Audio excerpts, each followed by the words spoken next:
Good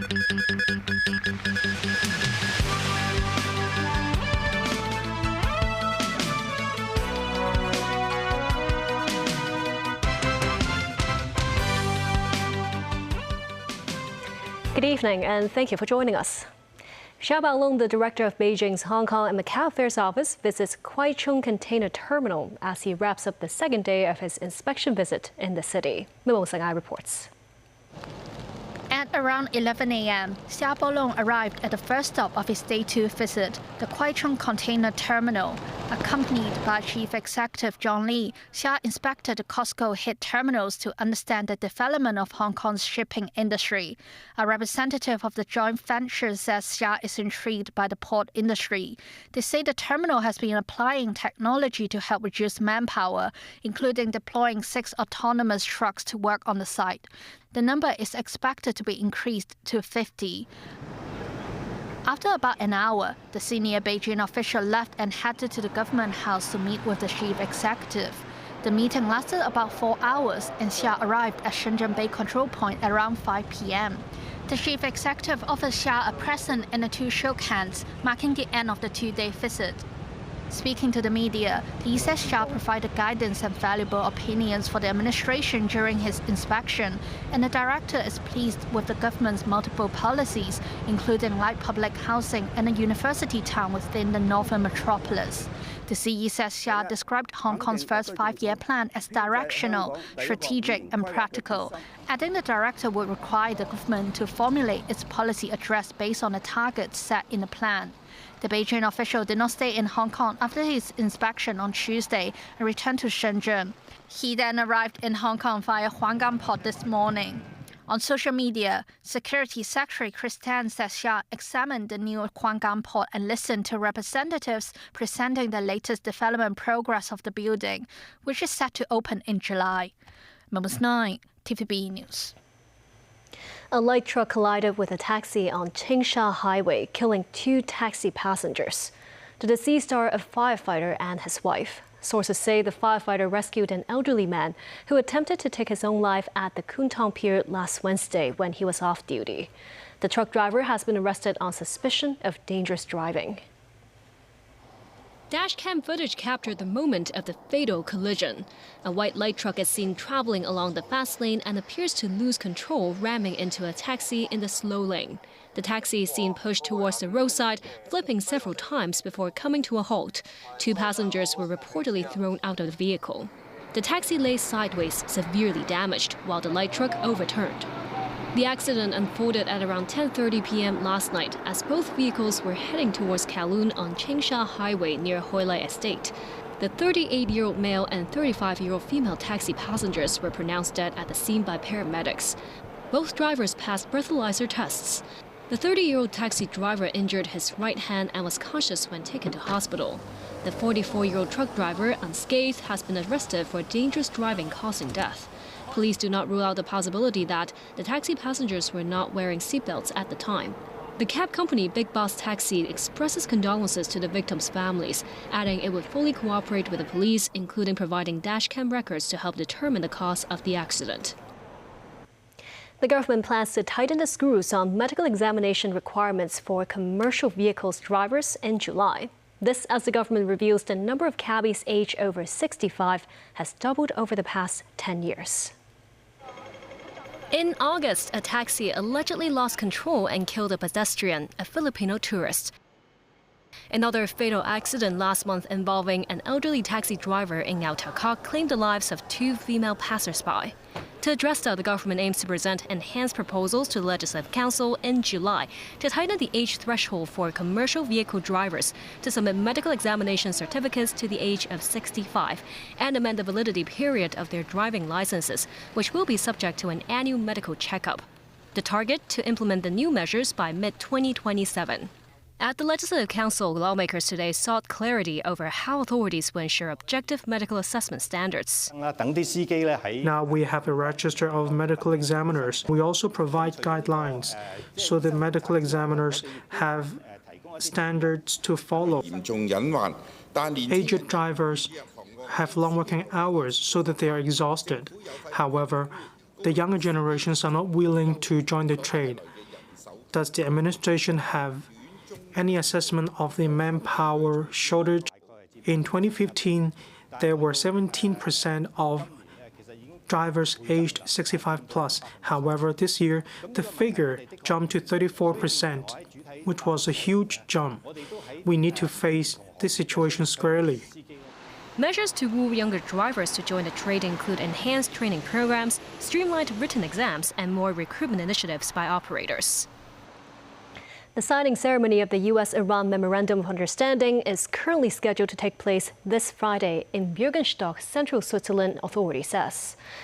Few details of the interim ceasefire deal have been released so far, but it generally calls for the reopening of the Strait of Hormuz and a 60-day negotiation period, mainly on Tehran's nuclear program and the removal of sanctions. Under the terms, Iran will reportedly gain access to financial incentives of up to $300 billion if the country meets certain benchmarks. Danny Zhou reports. The location of the formal signing of the pact aimed at ending the war has been confirmed by the Swiss Foreign Ministry, which says the mountain resort of Bürgenstock was picked by Pakistani and Qatari mediators alongside the US and Iran.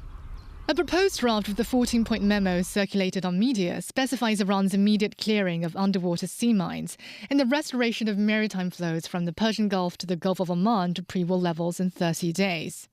The United States and its allies in the region intend to stipulate a plan to rebuild Iran and spur its economy with a $300 billion private investment fund. Citing sources, Reuters indicates that companies headquartered in the US, Gulf nations, Asia, South America, and Africa have pledged various investments spanning energy, logistics, manufacturing, and transportation. Now the fund has secured commitments for over half of its target amount, and it shall not take effect until the final agreement is struck, the report says.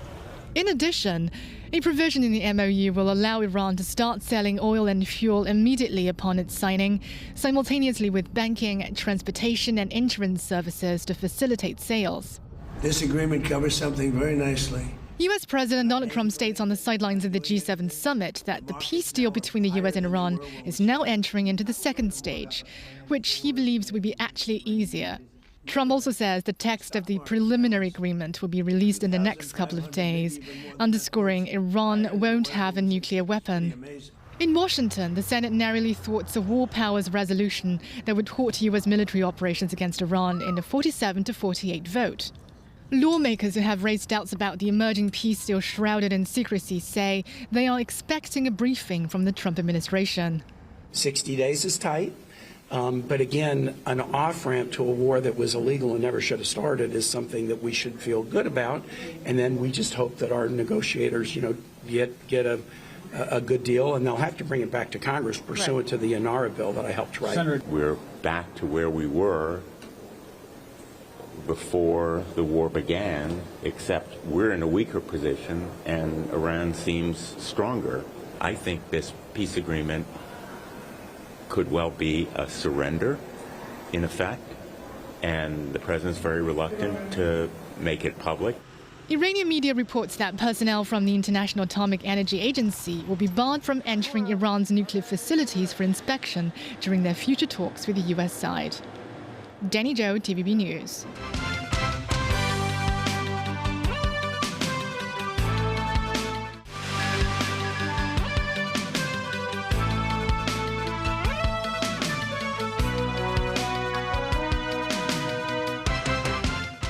Welcome back. Beijing State Council Information Office releases a white paper titled More Just and Equitable Global Governance, China's Principles, Proposals, and Actions. Foreign Minister Wang Yi underscores the importance to defend the authority of the United Nations and refute unilateral moves to bypass the UN Security Council. The document outlines China's participation, actions, and results in global governance and calls on the international community to jointly build a fairer system. Foreign Minister Wang Yi says global governance concerns the well-being of all humanity, and amid increasing global instability and transformation, there's a stronger need than ever to revitalize multilateralism and improve governance effectiveness. He says among the key goals include easing regional tensions through dialogue, promoting lasting peace through shared security, and advancing political solutions to hotspots such as Ukraine and Gaza. The situation of the Middle East continues to be a concern of the whole world. What is needed now is for all parties to work toward the same direction, commit firmly to ceasefire in order to lay the foundation for a sustainable security architecture. Wang Yi urges all parties to resist unilateral actions that circumvent the United Nations Security Council. He adds the apparent dysfunction of multilateralism is not because the UN is unimportant, but because its authority have not been fully respected or exercised. Wang also reveals China is preparing to establish a World AI Cooperation Organization with a white paper proposing a global AI governance action plan that aims at ensuring AI benefits all humanity and prevent an AI arms race. The U.S. has delayed blacklisting DeepSeek, CXMT, and more than 100 Chinese firms reportedly in an attempt to avoid escalating tensions with Beijing. The entity list has not been updated since October, the longest lapse in over a decade. Beijing opposes the sanctions, calling it an abuse of export controls. The firms face accusations of military support, technology theft, and the supply of Russian drone components. DeepSeek and CXMT were approved for the list last year that remains unpublished. Sources say the delay stems from fears of sharpening U.S.-China rivalry, though American analysts warn it allows American technology to reach competitors. The government says the Neighborhood Support Childcare Project has received a notable increase of users in the past year. The scheme aims to provide families with flexible day childcare services at the neighborhood level. Carers of infants and children under 3 will receive an incentive payment of $60 every hour, while $40 for carers of other children. In a written reply, the Labor Bureau says 14,000 children used the relevant service last year, a year-on-year increase of 52%. And most of them are from Tuen Yunlong, and Shamshui-Po. The number of carers also recorded a year-on-year rise of 60%, reaching 2,048. Movie producer Raymond Wong Pak-ming has been sentenced to 5 months behind bars after being convicted of insider dealing in Pegasus Entertainment shares in a criminal prosecution brought by the Securities and Futures Commission. The 80-year-old chairman and controlling shareholder of Pegasus was charged with advising her sister to trade the company shares before the inside information was disclosed to the market. He was also fined nearly $100,000. Wong continues to appeal the verdict. Researchers at CUHK Medical Center have successfully deciphered the mechanism of drug resistance in liver cancer and has developed a novel combination therapy which is expected to benefit 40 to 50% of liver cancer patients. The research team found a type of macrophage in the human body that recycles fatty acids from apoptotic cells and converts them into nutrients for cancer cells, thereby enhancing the tumor's resistance to immune attacks. Based on this discovery, the team confirmed in mouse experiments that combine immunotherapy with a TREM2 inhibitor significantly shrinks tumors with no serious side effects. The team is now discussing clinical studies, which are expected to take 2 to 3 years.